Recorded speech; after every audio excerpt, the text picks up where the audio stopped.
All right, let's go. Let's fucking do this shit.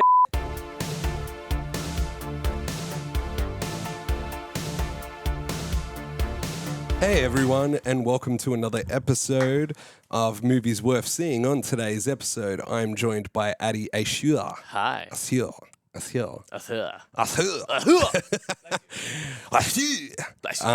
I'm Michael Piscineri, and I'm the host. And today we are talking about the Iron Claw, the latest wrestling.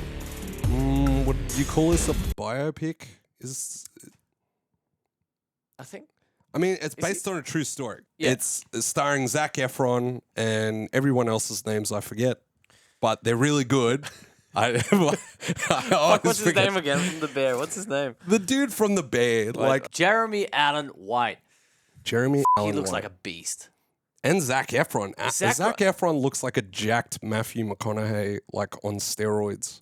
Yeah. He looks like Matthew Yeah. McConaughey from Dazed and Confused, but if he was on steroids. The Iron Claw stars those people and covers the emotional kind of conflict involved with Fritz von Erich. He is the patriarch of the von Erich family. Dad's too tough on us. You gotta say something. And he has an iron claw over all of his children, where he pressures them into fitting into his little mold of becoming professional wrestlers. And we see the cracks in the family form as a result of this unbelievable pressure that he puts on his children to achieve his dreams that he never got to achieve, pretty much. And the horrible effects that happen when parents pressure their children beyond their limits. That's a very nice spoiler-free synopsis of the whole movie. Is it really? Yeah, pretty much. That's actually literally what the movie is about. It's Yeah. about the family dynamics and how it breaks down due to the pressure of the parent. Of a But it's also... tyrannical dad in a traditional family setting of the 70s, 80s, 90s. That's exactly what the movie is. And it's also about wrestling. Yeah! Wrestling. The hands that will pass down to us. The hands that will deliver. The only thing that matters to me. One of the interesting things was, as soon as we started watching this, all the wrestling scenes felt so visceral and raw to me. And it's interesting because it's a choreographed fight. But yet the emotions and the intensity behind it was just so real, right? And you felt like you were really in the ring. There was lots of close-up shots that really immersed you into the ring. And I think that was because the actors knew that everything we do, even in the wrestling scenes, it's not just us wrestling. There's always got to be emotion behind it. Pretty much the whole film is them trying to impress their dad and get that validation. So when they go out wrestling, they're 100% trying to sell it. Live up to that deal or we are through. Absolutely. And like speaking of the dad, like you were saying before, I thought what the movie did so well is embracing the masculinity of the era. This is the hard reality of the traditional family of that time.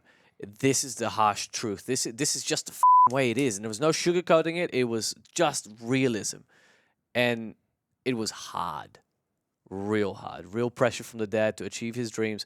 It's the tyranny that drove this family from greatness, of potential greatness, to its absolute demise. Yeah, the kids have like a strong respect for their dad. Yes, sir. Like, Well, yeah, that's they're like soldiers. They just take Yeah. commands. There's no arguing with any of his rules or instructions. But that's the way it was then. no matter how much you disagree, you shut the up and you do it. Yes, sir. No, sir. It's like the army. Sir, I love that. The interesting thing about the story is it covers this. There's this myth in the family legacy that there's a curse.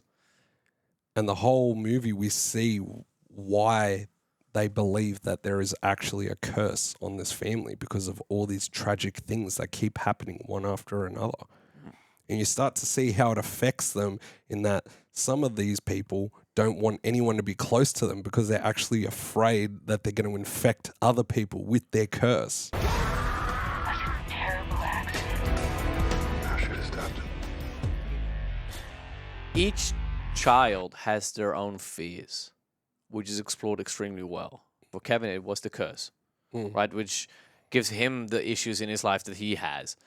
Whereas for the other children, for David, his fear was the family falling apart. And he was the cause of it because of his dad's pressure.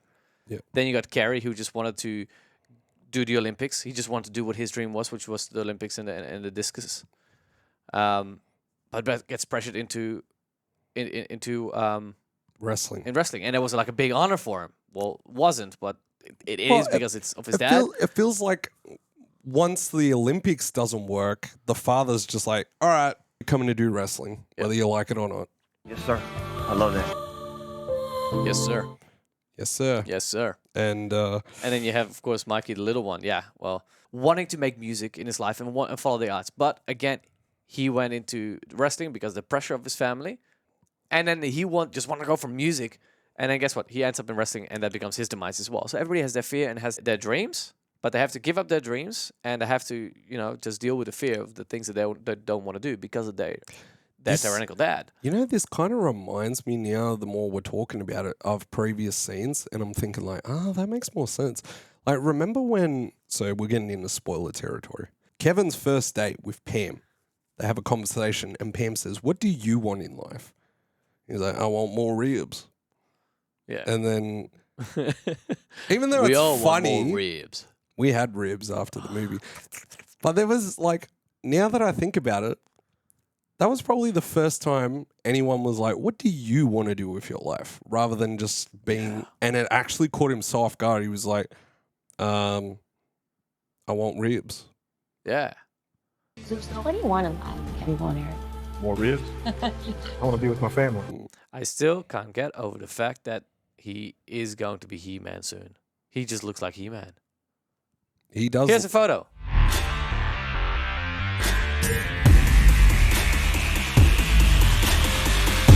He's big, but they like stretch the image a little bit sideways to make him look even bigger. Because everything was a little bit out of proportion. Everybody's a little bit wider than normal. Don't want to get cancelled. Don't want to get cancelled.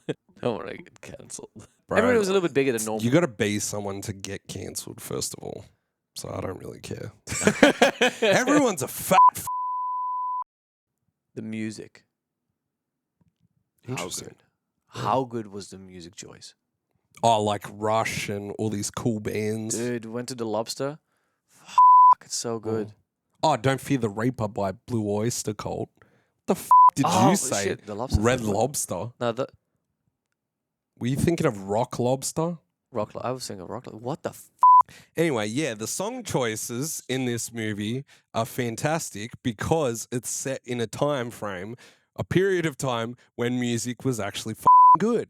I feel the film effectively illustrates the different personalities of the brothers. But one thing the film does exceptionally well, all the guys playing the brothers, like their chemistry, their love for each other, their compassion towards each other is so abundantly clear that when it's all crumbling, you really feel the emotional breakdown. You feel it.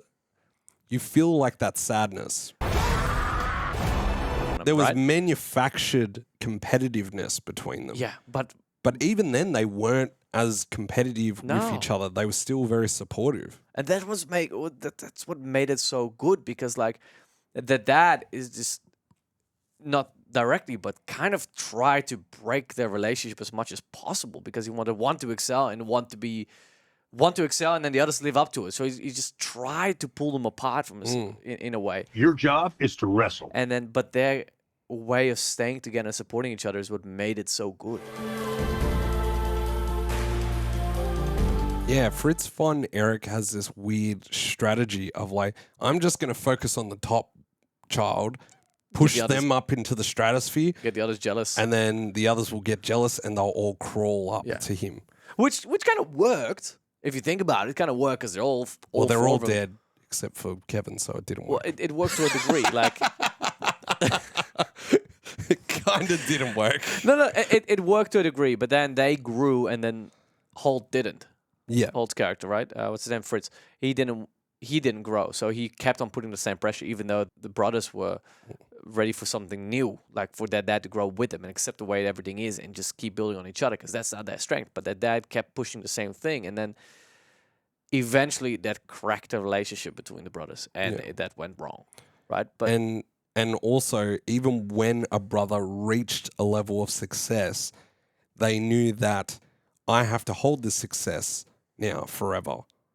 And also knowing that even once you reach this goal, for example, Kerry winning this title belt, he just knew that the father was like, oh yeah, but when are you going to win this belt? after every peak of a mountain, there's a higher mountain kind Yeah. of thing. And he's just always got a higher mountain ready. Yeah, So definitely. it always feels like, what's the point if there's always a higher mountain?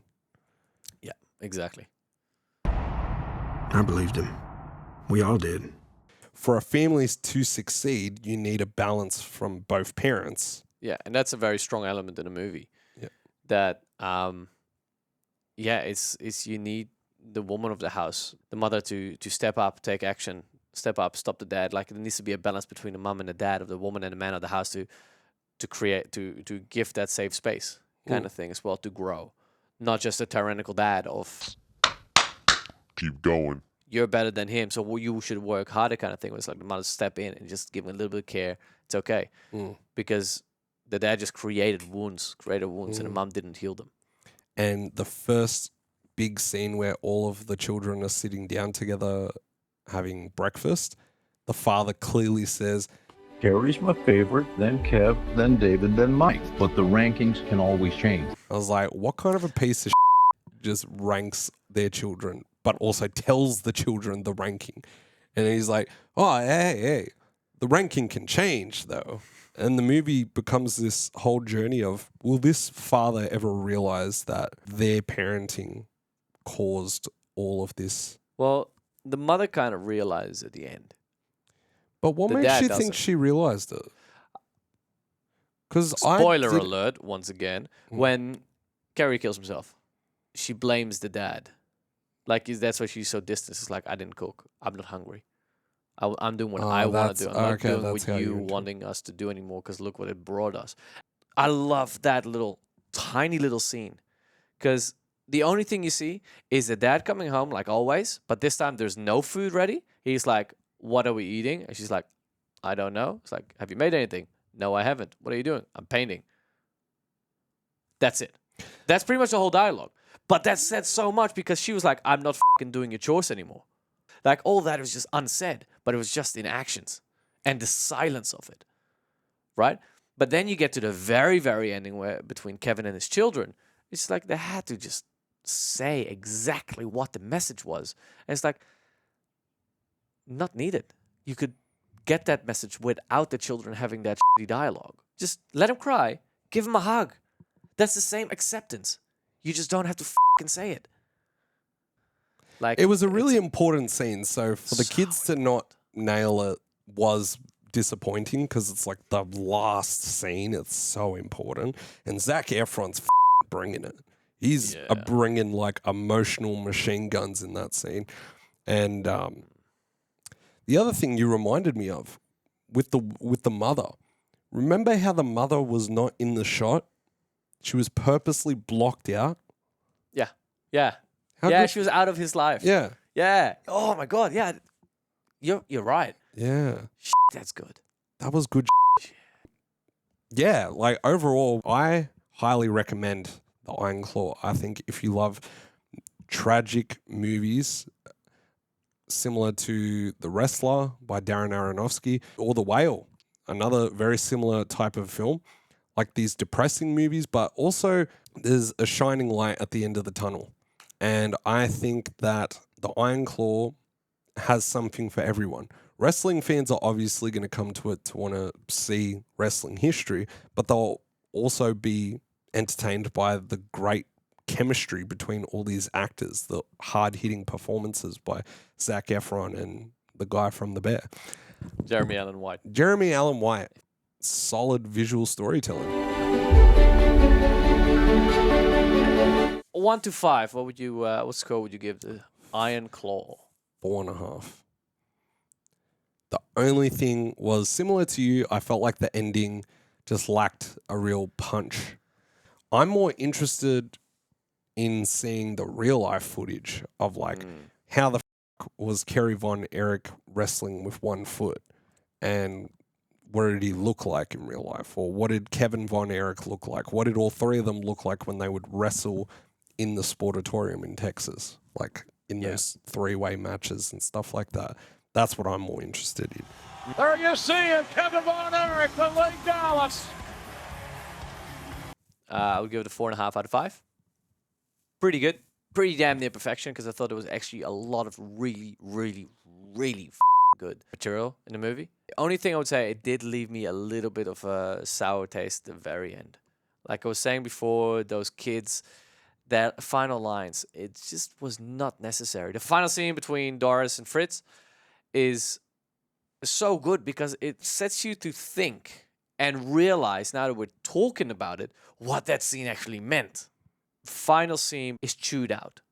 It just chewed and served to you on a silver platter of like, it's okay, Dad.